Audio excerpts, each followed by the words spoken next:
Hello friends, welcome back to my channel Sona blog and tips में आपका स्वागत है। कैसे हैं आप सभी? आशा करती हूँ अच्छे होंगे। मैं भी अच्छी हूँ। तो ये आज मैं कर रही हूँ वही डेली रूटीन का मेरा ब्लॉग है, तो वही सब दिखाती हूँ मैं आज। तो ये जो मैं ड्रॉर साफ़ कर रही हूँ, इसमें छोटे छोटे डिब्बे जो थोड़े थोड़े मसाले होते हैं, जैसे लौंग, काली मिर्च और भुना हुआ जीरा, सेंधा नमक, जो भी है, मतलब थोड़ा थोड़ा जो मसाले होते हैं, छोटे छोटे डिब्बे, तो मैं इस ड्रॉर में रखती हूँ। तो ये जो नाम लिखे हुए थे, चिट जो लगा रखी थी मैंने इस पे लेबल, तो वो साइड में लगाई थी, जैसे कि स्टील के डब्बों में मैं लगा देती हूँ। ऊपर जो ड्रॉर कबर्ड में रखे हुए हैं उसमें लगाती हूँ, सामने की साइड। तो उसी तरीके से मैंने ध्यान भी नहीं दिया और सामने ही लगा दिए थे, और उसके बाद ड्रॉर में रख दिए सारे। तो एक एक डब्बा निकालने के बाद मुझे साइड में दिखता था कि हाँ, इसमें क्या रखा हुआ है।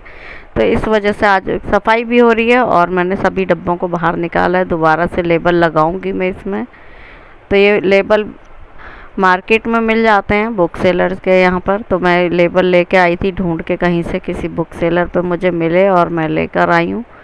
तो ये बहुत ही अच्छे रहते हैं, और कोई नया भी आदमी अगर किचन में काम करे तो फटाफट से उसको सामान मिल जाता है, कोई भी सामान ढूंढने में दिक्कत नहीं आती है। तो इसीलिए मैं लेबल ज़रूर लगा कर रखती हूँ सभी डब्बा डब्बियों पे। तो ये अब मैं लगा रही हूँ ये ऊपर की साइड, जैसे मैंने पहले फ़ोटो में आपको दिखाया है कि ऊपर की साइड मैंने लेबल लगा दिए, जिससे कि ड्रॉर खोलते ही ऊपर से ही हमें दिखाई दे जाएगा कि मैंने क्या डिब्बा कहाँ रखा है और इसमें क्या सामान रखा हुआ है।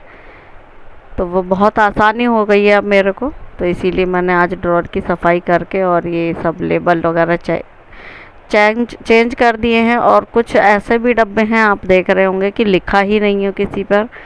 तो एक्चुअली मैं तो लिस्ट पढ़ के पागल हो गई, 2 या 3 बार में मैं बार बार से उसको देख रही हूँ, और वो कोई आइटम ऐसा जैसे गोंद है तो वो पूरी लिस्ट में मिल ही नहीं रहा है। पता नहीं मुझे नहीं दिख रहा है या क्या। मैं 2 बार 3 बार काफ़ी देर तक मतलब उसको बार बार से ढूंढती रही हूँ कि क्या पता मिल जाए तो मैं लगाऊँ उसमें। तो 1-2 डब्बे मेरे ऐसे भी रह गए हैं जिस पे मैं कुछ नहीं लिख पाई हूँ।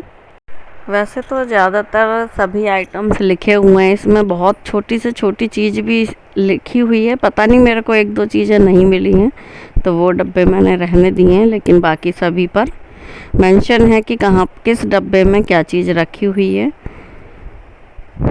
तो इन छोटे छोटे कामों में भी काफ़ी टाइम लग जाता है। ये कि ऐसा लगता है कि बहुत थोड़ा सा ही तो काम है, केवल लेबल ही तो लगाना है, लेकिन नहीं, डब्बों को सभी को पोंछ पोंछ के रखना, साफ़ करके रखना, ड्रॉर को भी सफाई करना, क्योंकि काफ़ी सामान नीचे कभी गिर ही जाता है। थोड़ा बहुत कुछ ना कुछ ड्रॉर में भी नीचे काफ़ी कूड़ा सा निकला, वो सब निकालने के बाद दोबारा से मैं अब इसको लगाने लगी हूँ। तो ड्रॉर किस तरीके से लगाऊंगी, और डब्बे बड़े डब्बे उसके ऊपर जिस हिसाब से गैप है उसी के ऊपर उसी टाइप का डिब्बा रख दिया है मैंने, थोड़ा छोटा बड़ा जिस हिसाब से भी जगह है। तो आज मैं इस ड्रॉर की अच्छी तरह सफाई कर रही हूँ। तो काफ़ी टाइम लग गया मुझे इस ड्रॉर को ही साफ़ करने में और डब्बे वगैरह सब कुछ रखने में। इस तरह के कामों को करते रहो तो ही सही रहता है, निपट जाते हैं, नहीं तो काफ़ी एक साथ ज़्यादा काम हो जाते हैं तो करना बहुत मुश्किल हो जाता है। तो इसलिए थोड़ा थोड़ा करके मैं साथ के साथ निपटाती रहती हूँ।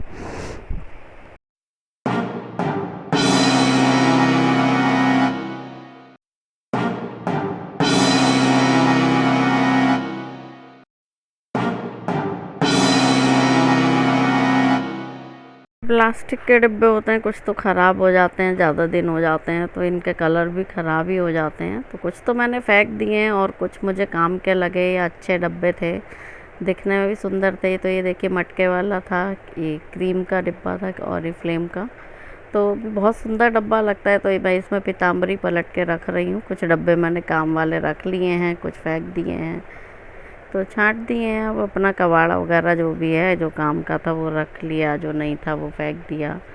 इस तरह से मैंने ड्रॉर को फाइनली देखिए ये लुक दिया है, और एकदम क्लियर है कि ड्रॉर खोलते ही आपको जो सामान आपको चाहिए वो इसमें ऊपर ही दिख जाएगा और आप उसको निकाल लेंगे। तो इस तरह से मैंने कर दी है ड्रॉर की सफाई, और आप करने चलते हैं। वही मैंने कहा, रोज़ का झाड़ू पोछा वही सब दिखाती हूँ, कुछ अलग अलग भी होना चाहिए व्लॉग में। तो मैं आज मैंने यही दिखाया है, तो अब मैं लगा रही हूँ झाड़ू। काफ़ी टाइम लग गया था मुझे, क्योंकि सुबह सुबह का ही टाइम था और मैं यही ड्रॉर लेके बैठ गई थी कि अभी कुछ आज काम नहीं है ज़्यादा खाना वाना बनाने का। तो मैंने कहा चलो पहले से मैं ये सफाई कर देती हूँ, दाल चावल बनाने होते हैं तो जल्दी से खाना बन जाता है। तो वही अब शुरू हुई है, सुबह के बन रहे हैं 8 और अब मेरी सफाई शुरू हो रही है। तो अभी जो है मैं ऊपर के फ्लोर में रहने लगी हूँ। पहले मैं नीचे वाले फ्लोर में रहती थी, तो अब ऊपर के फ्लोर में शिफ्ट हो गई हूँ। अभी ऊपर की मैं सफाई वगैरह कर रही हूँ, उसके बाद नीचे तक मुझे जाना है, झाड़ू वगैरह लगानी है। और एक्चुअली क्या है कि आज लगाए हुए हैं मिस्त्री क्या कारपेंटर नहीं, पेंटर लगाए हुए हैं घर में। और पीछे की साइड से काफ़ी सीलन आ रही थी। ग्रेटर नोएडा में सीलन बहुत ज़्यादा है, हर मकान में सीलन है, दीमक है।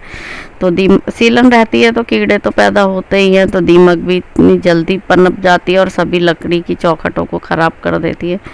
तो वही पीछे की साइड से काफ़ी सीलन आई हुई थी, तो किचन में मेरी बहुत ख़राब हो गई थी, तो जिसकी वजह से पूरी वाइट वॉश झड़वा कर और उसके बाद मुझे पुट्टी करवानी है। तो मैंने पेंटर को बुलाया हुआ है और नीचे लगे हुए हैं पेंटर, तो मैंने सोचा एक बार चाय बना के दे देती हूँ उनको।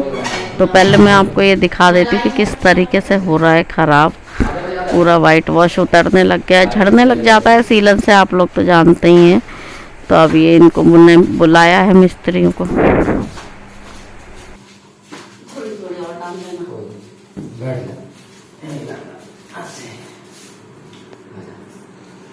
कलर ये मंगवा लेते। सेम कहाँ बनता है, ये बनाया हुआ कलर है ना, तो हमको बना देते ना ये। यहाँ, इसीलिए तो नहीं करवा रही, फिर वाइट बुरा लगेगा।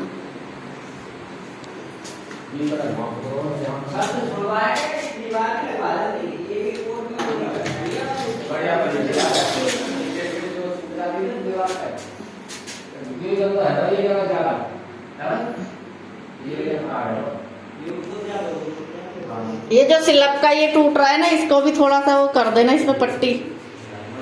तो ये ग्राउंड फ्लोर है और ग्राउंड फ्लोर को मैं दे देती हूँ रेंट पर, क्योंकि नहीं तो अगर अपने पास ही रख भी लें तो सफाई का काम बहुत बढ़ जाता है। ऊपर से नीचे तक सारी सफाई वगैरह करना काफ़ी टाइम लग जाता है, फिर घर के सारे ही काम रहते हैं। तो इस वजह से इसको मैं रेंट पे दे देती हूँ और आज आना है रेंटर को, तो इसलिए सफाई वगैरह कर रही हूँ।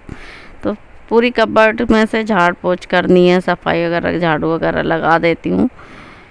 घर को पूरी तरह से साफ़ करके ही उसको हैंड ओवर करूँगी, जिससे कि जब छोड़ के जाएं तो हम बोल सकते हैं कि भैया जैसा हमने मकान दिया है उसी तरह से हम वापस भी लेंगे। बिल्कुल साफ़ करके दे रही हूँ तो साफ़ मिलना चाहिए हमें। तो ये है रेंटर के ऊपर बात, भाई किस तरीके से। स्टूडेंट है, वैसे पढ़ने वाला बच्चा है, बहुत ज़्यादा तो सफाई नहीं करेगा, लेकिन ये है कि इतनी ज़्यादा गंदगी भी ना करें, क्योंकि बहुत से रेंटर्स ऐसे होते हैं कि काफ़ी गंद छोड़ के जाते हैं और सफाई में भी काफ़ी पैसा लगवाना पड़ जाता है हमें। तो चलिए खैर, ये रही हमारी रेंटर को लेकर के बात। और अब हम सफाई करके मेरे को दे देना है रेंटर को। तो अंदर के साइड रूम की तो मैंने कर दी है सफाई, झाड़ू वगैरह लगाई दी है। और वैसे रोज़ ही सफाई तो हो ही रही थी, क्योंकि जब से खाली था, 4-6 दिन हो गए हैं इसको खाली करे हुए, तो मैं सफाई तो कर ही रही थी।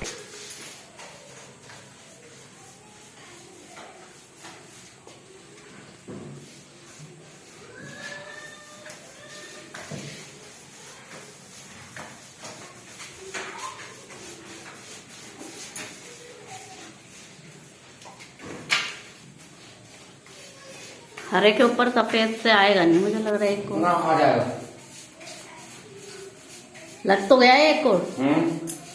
एक बार मार देना, हाँ चिटका सब हो जाएगा। अब ये पुट्टी और एक के कोट क्या बल्कि डबल कोट भी कर चुके हैं और निकल गए हैं अब मिस्त्री। उसके बाद मैं आपको दिखाती हूँ कि इस तरीके से आ रहा है ये, क्योंकि शाम तक रेंटर को भी आ जाना है, तो इसी वजह से थोड़ा जल्दी जल्दी करवाया है। तो अब देखते हैं 2-3 दिन में अगर सूख जाता है तो ठीक है, नहीं तो फिर से ये झड़ेगा और फिर दोबारा से पैसा लगेगा ये हमारा। तो चलिए देख लेते हैं।